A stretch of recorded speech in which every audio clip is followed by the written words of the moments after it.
Kaprom, di meron kaming bigonya na ganito. Ayun o. Edible bigonya na gumagapang na ano. So actually, malalaki dahon niya kapag nasa wild. Tinanim ko lang siya sa sa baon ng niyog. Ayan, lumaki na siya ng ganyan. Nilagyan ko nga ng gapangan, hindi naman siya gumagapang. Sa simento siya gumagapang. Pero ang ganda ng dahon niya, Kaprom. Tingnan niyo yung mga dahon niya. Batik-batik. Ayun. Oh, napakaganda niya. Ito, Kaprom, di yung mga yung hinahanap nyo. Kung nasaan yung maganda kong halaman na mamahalin. Ito para akong may para akong may baby na inaalagaan. So, mamaya ipasok ko na ulit ito. Papaarawan ko lang ng konti para magkaroon siya ng maka-absorb siya ng energy from sunlight. Ayan. Kasi alam naman natin ng mga halaman, hindi nabubuhay kapag walang hindi naaarawan.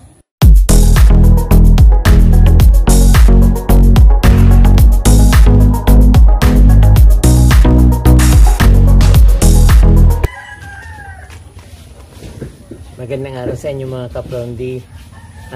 Dito na naman ulit ako sa aking mga halaman. Pero bago ang lahat mga Kaprondi, nais ko sanang imbitahin kayo na mag-subscribe po sa aking channel.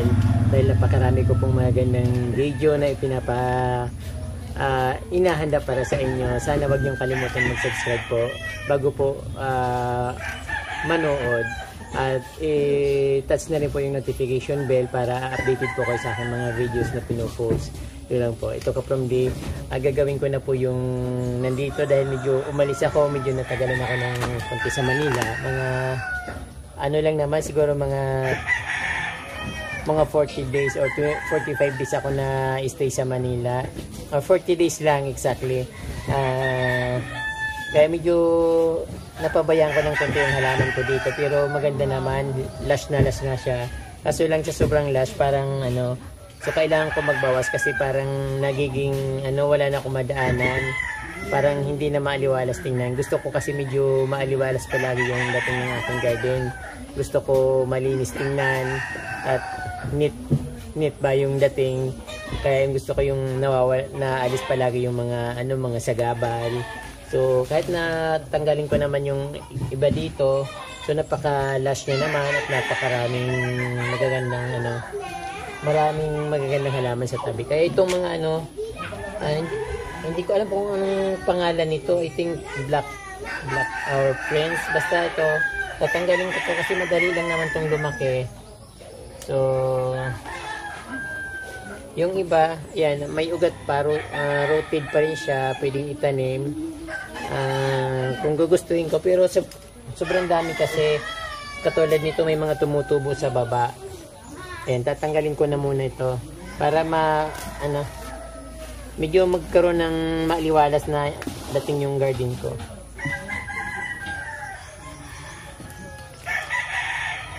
So ito mga Kapromdi, isang piraso lang tinanim ko nito dito. Pero nung siguro habang tumatagal, dumadami siya ng dumadami, hindi ko alam kung bakit. Isang piraso lang naman. Tapos nakapaano na doon, nakahilira. Hindi ko siya tinatanim, isa lang yung tinanim ko dito. So nakahilira na siya doon papunta doon sa papunta doon. So hindi ko alam. Siguro parang may tumutulong sa akin na magtanim. Kaya lang sobrang sobrang kapal na. So gusto kong bigyan naman ng iba. Katulad nito, meron naman mga naiwan na pang maliliit na halaman. So mag-bloom naman siya ulit. Hindi ko naman tatanggalin yung maliliit. Ito lang naman yung masyado ng malalaki. So, puputulin ko lang ito para magtalbos lang siya ulit.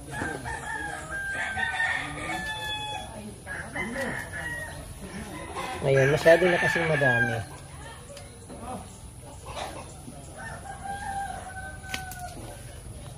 So, actually, yung bulaklak nito Kapromdi, napakaganda, parang pang Christmas decor. Kapag, tuwang-tuwa kapag full bloom siya. Yung bulaklak niya parang Christmas decor, tapos dito sa nakahilira dito sa aking side ng kubo. Marami na akong binigyan ito, pero pabalik-balik sila kasi hindi raw nabubuhay. Samantalang ako pag nagtanim, tuloy-tuloy. Minsan nalalanta din pero tuloy-tuloy na siyang nabubuhay tapos sila pabalik-balik dito. Hindi ko alam kung anong ginagawa nila, parang iniipon lang yata o sinasabi lang na sinasabi lang nila na namatay kasi ayaw parang para makalamang lang, gusto lang maging ganun lang.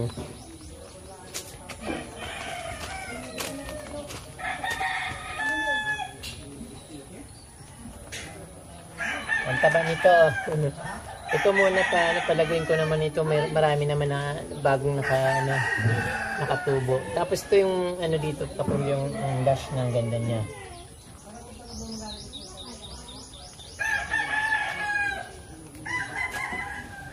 Ito kapag dito medyo malago-lago ng malago yung halaman dito. So matagal na ito dito. Ayun, dumami siya na dumami hanggang sa ayan. Hindi ko alam kung yung bulaklak niya may buto, kaya kumakalat siya. Pero yung pagtubo niya, naka-arrange talaga na pag ganun dito sa side ng garden side. Ayun. Pero ito, puputulin ko lang siya para tumalbos ulit. Katulad nito, ang dami yung bulaklak. Pero magulang na kasi.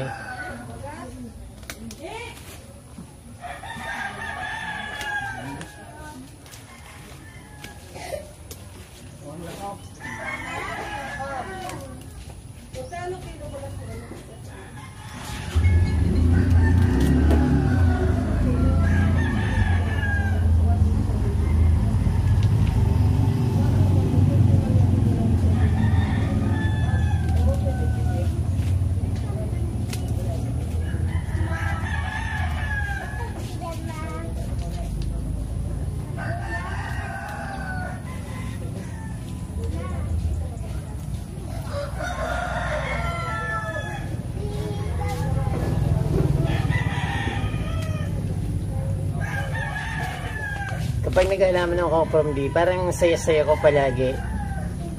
Lagi ako nakangiti habang pinagmamasdan ko sila, parang yung parang nai-enjoy kong ginagawa ko. Yung iniisip ko lang na parang sana lumaki ka kaagad. Ganun lang naisip ko, sana gumanda ka. Ganun lang ka-from D yung simpleng garden ko. Pero parang ito, ang taba-taba nga kailangan tanggalin ko na ito kasi nakakatakot din. Minsan iniisip ko baka bahayan ng ahas, baka mamaya bigla nilang tukain ako ng ahas kapag dumaan ako sa garden ko kasi masyadong malago. Kaprom din pala to, may laman. Ngayon ko lang nakita na ng may umano siya ng laman. Hindi ko alam kung bunga yata ito, pero parang kamote na tumubo siya sa niya. Dito sa bukong-bukong.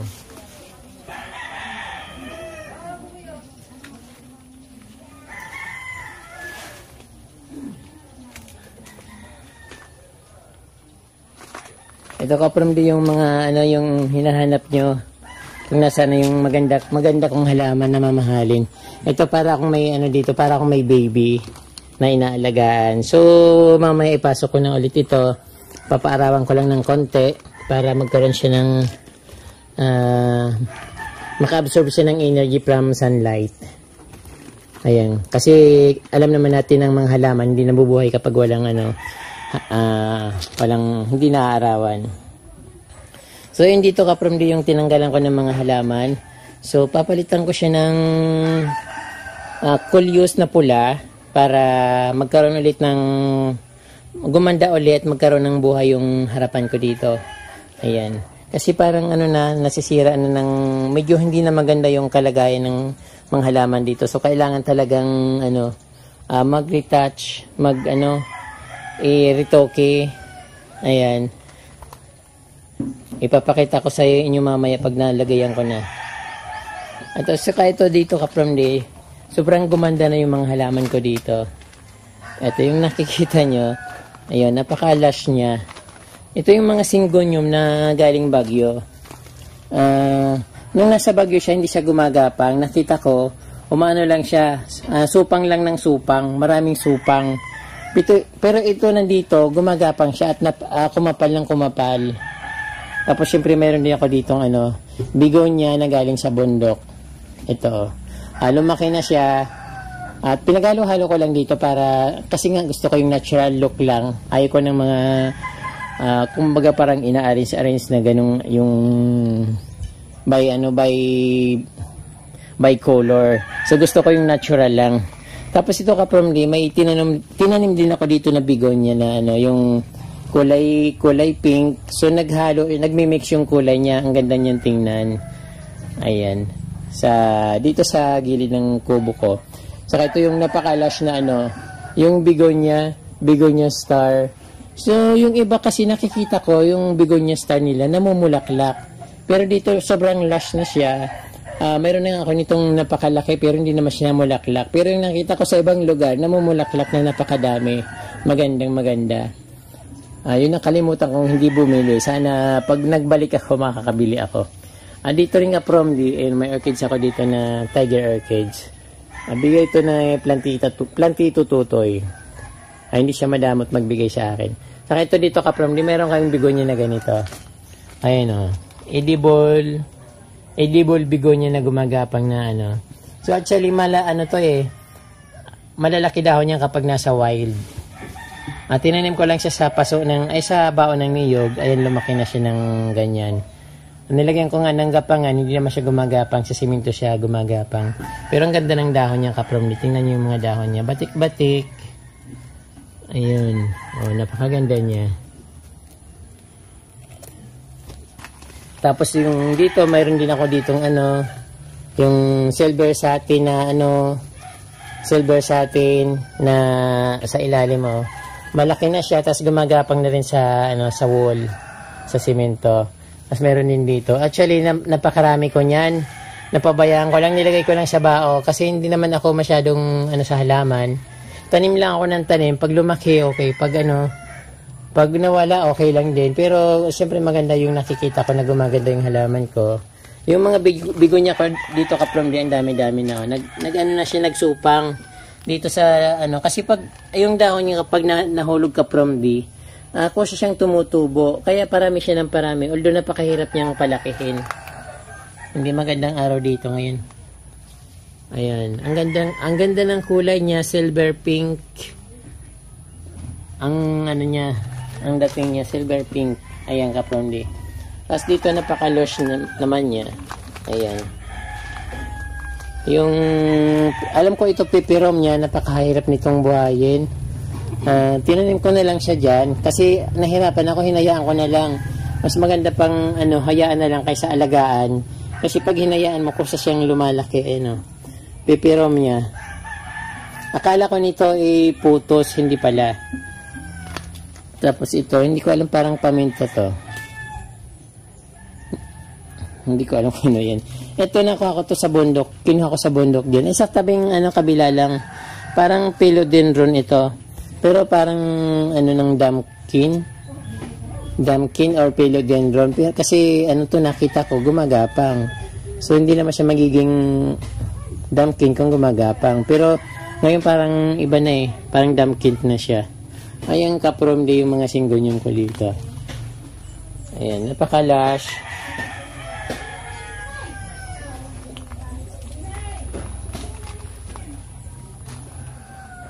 So, ito ka-promly yung ilalagay ko dito sa kanto ng kubo ko.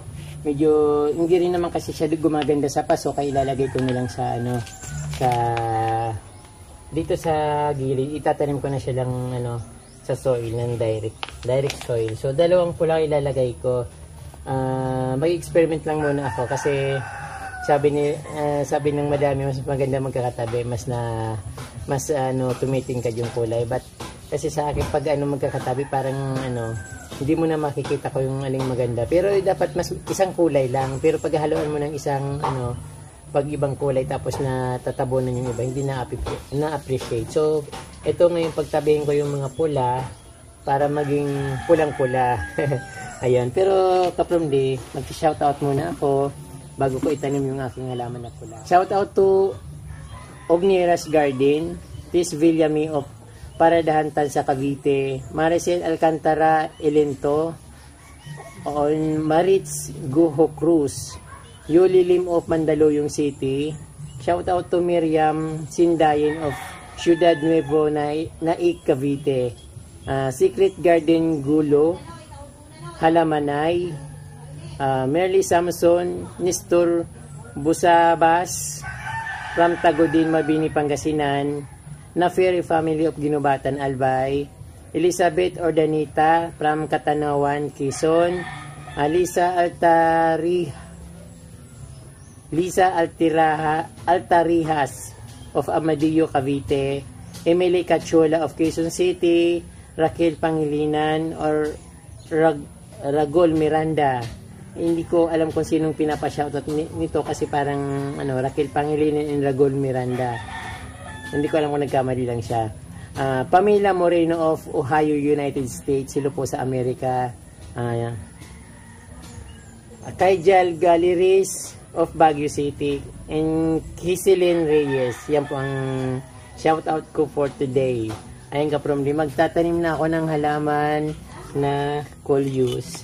So ito, para gusto kong maging maganda ulit ang aking bakuran dito. So medyo may tatanggalin akong halaman para hindi sila nagtatalo.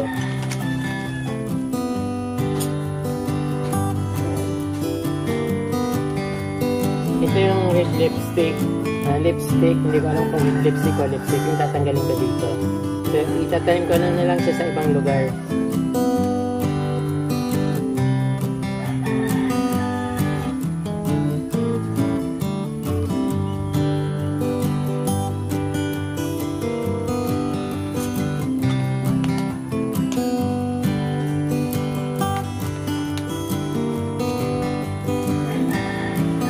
Actually, kapag minsan ko na ito tinaniman ng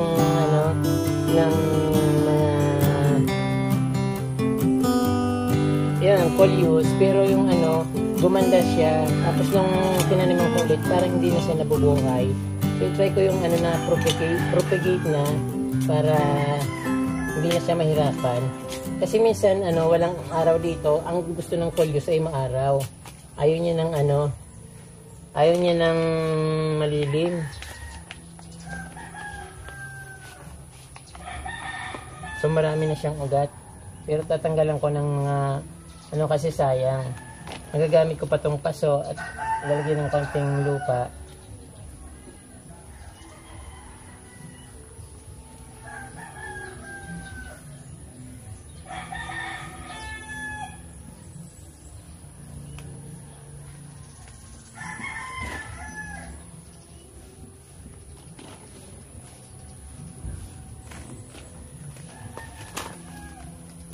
Medyo masikip dito ka-promly, kaya hindi ko maipakita kung paano ko siya tinatanim. Kasi pag nilagay ko dito, parang masyado ng...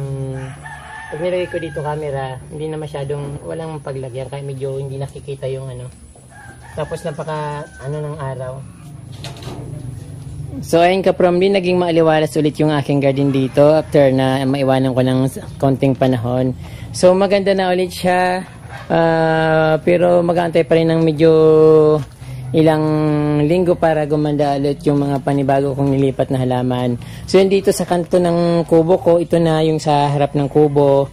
Kapag nandito kayo sa kalsada, itong makikita nyo. Kaya lang, hindi pa ako nakakuha ng mga puting bato na malalaki, kaya yung puting, yung mga ordinary stone lang nilagay ko.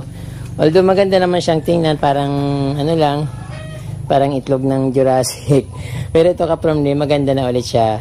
Medyo konting konting push lang at ito babalik na ulit ito sa magandang postura yung garden ko dito. Although lush naman siya, lush pa rin siya, pero siyempre iba yung bagong tanim talaga. Kapag medyo siguro mga 2 weeks, 3 weeks, so yan, makikita ko na ulit yung improvement niyan. Although yung mga halaman dito na nakabalanra sa mga yung mga namumulaklak, tinanggal ko na para medyo lumuwag ng konti. Ayan ka-promly. So maganda na ulit siya. Still paradise kahit na naiwanan ng medyo matagal na panahon. Nung ng sinag ng araw, medyo hindi nakikita yung magandang ko dito, garden ko. Ayan, sa side lang ito kapromdi, saka ko na lang ipapakita yung sa harap, pinakaharap, kasi marami rin dapat ayusin sa pinakaharap. Dito lang ito sa side ng kubo, sa may pinapasukan ko lagi. Ayan. Maraming salamat sa inyong panonood kapromdi. Sana huwag kayong magsawa sa aking mga munting video at sa aking munting paraiso. Yan lang po, maraming salamat ulit, at don't forget to subscribe mga kapromdi, at pindutin nyo na rin po yung notification bell para updated po kayo palagi sa aking pinopost na videos. Maraming pong salamat. Mabalos.